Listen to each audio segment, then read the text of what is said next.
Halo teman-teman, perkenalkan nama saya Ulan Mediti Atala dengan NPM 10224060. Nah, di video kali ini saya akan menjelaskan mengenai forecasting atau peramalan penjualan. Forecasting penjualan adalah proses memperkirakan jumlah penjualan yang akan terjadi di masa depan. Perusahaan perlu melakukan forecasting karena hasilnya digunakan untuk menyusun anggaran perusahaan.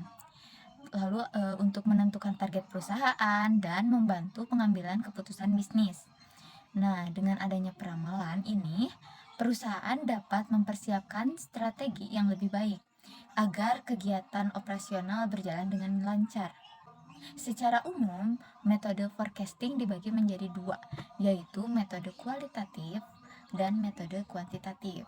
Metode kualitatif dilakukan berdasarkan pendapatan atau penilaian seseorang, seperti pendapatan salesman, manajer penjualan, terus survei konsumen dan para ahli lainnya. Lalu metode ini biasanya digunakan ketika data penjualan belum lengkap atau kondisi pasarnya sering berubah. Sedangkan metode kuantitatif menggunakan data angka dan perhitungan statistik untuk memprediksi penjualan di masa depan sehingga hasilnya dianggap lebih objektif dan terstruktur.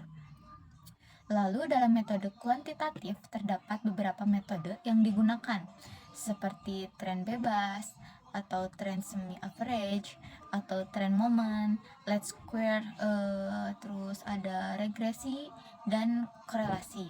Metode tren bebas digunakan untuk melihat arah perkembangan penjualan dari data sebelumnya, apakah mengalami kenaikan atau penurunan. Kemudian metode trend semi average dilakukan dengan membagi data menjadi dua kelompok untuk mencari rata-rata dan membuat persamaan tren penjualan. Selain itu, metode trend moment dan least square digunakan untuk menghitung prediksi penjualan berdasarkan data historis perusahaan menggunakan rumus tertentu, sehingga perusahaan dapat memperkirakan penjualan di tahun berikutnya. Selanjutnya ada metode regresi dan korelasi.